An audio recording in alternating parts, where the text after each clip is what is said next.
Uma força-tarefa fiscaliza depósitos de combustíveis irregulares em Duque de Caxias. Na última quinta-feira, um incêndio nos tanques da empresa Petrogold deixou 1 morto e 7 feridos. Até o momento, um depósito clandestino foi fechado.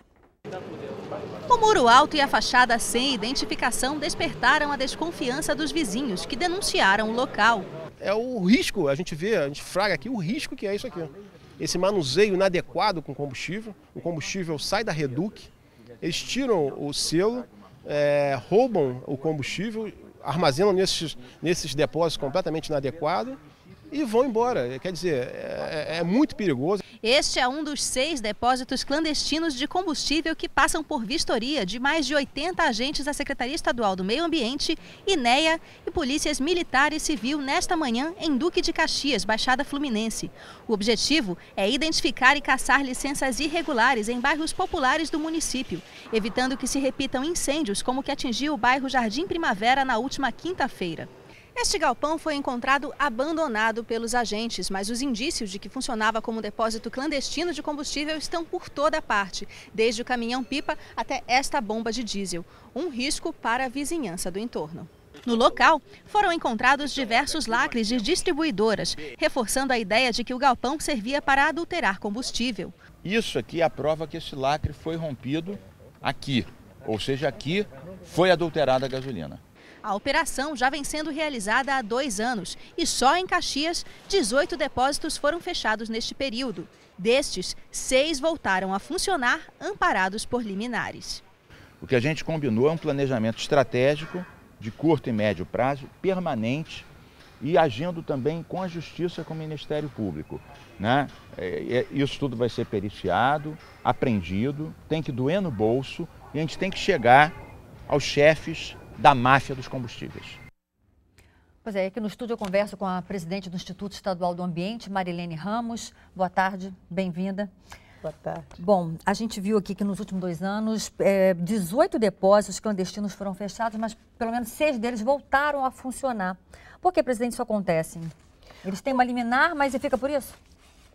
É um trabalho um pouco de gato e rato, porque muitas vezes eles também mudam de local, eles se instalam em locais diferentes, conseguem eliminar na justiça, enfim, é um trabalho difícil e muito difícil de identificar. E para isso nós temos contado muito com a ajuda da população, que muitas vezes encaminha denúncias e aí nesse trabalho com a população é possível chegar mais perto e ter um resultado maior nessas operações. Pois é, e quem a população deve pedir ajuda numa hora dessa? Assim que se detecta que há um depósito irregular? Olha, nós temos o canal do Disque Denúncia, né? O Disque Denúncia Ambiental, que é o mesmo número do Disque Denúncia, que recebe todas essas informações, e tem também o próprio atendimento do INEA, da nossa fiscalização. Mas o Disque Denúncia é o canal mais tranquilo, né, para quem não quer se identificar, porque geralmente são moradores da região que não podem se expor. Agora, presidente, um órgão estadual, por exemplo, fechava o estabelecimento e a prefeitura dava autorização.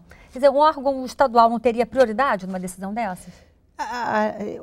Ali no caso da Petrogold foi uma fase em que houve os municípios passaram a ter o direito também de licenciar algumas atividades. E naquele caso o município entendeu que poderia licenciar. Como estava totalmente errado, assim que nós fomos informados dessa licença, nós exigimos da prefeitura o cancelamento da licença e também informamos ao Ministério Público que aquela licença tinha sido dada irregularmente. Agora, existe também, vocês têm conhecimento de que existam esses depósitos irregulares em outros municípios?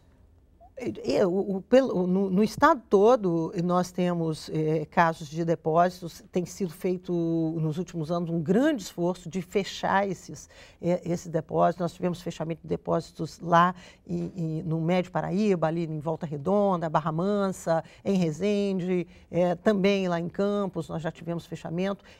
Agora, existe uma concentração muito grande naquela região do Duque de Caxias pela proximidade da refinaria, então ali é um local realmente que nós já vimos tendo problema.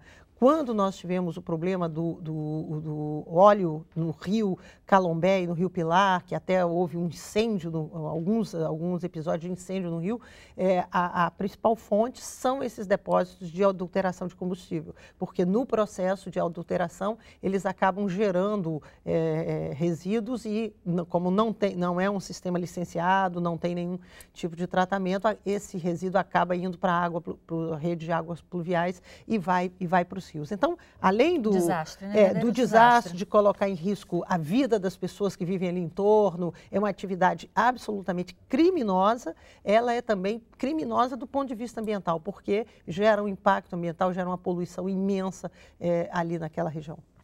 Marilene Ramos, presidente do INEA, muito obrigada por sua presença aqui no Repórter Rio. Bom trabalho. Obrigada.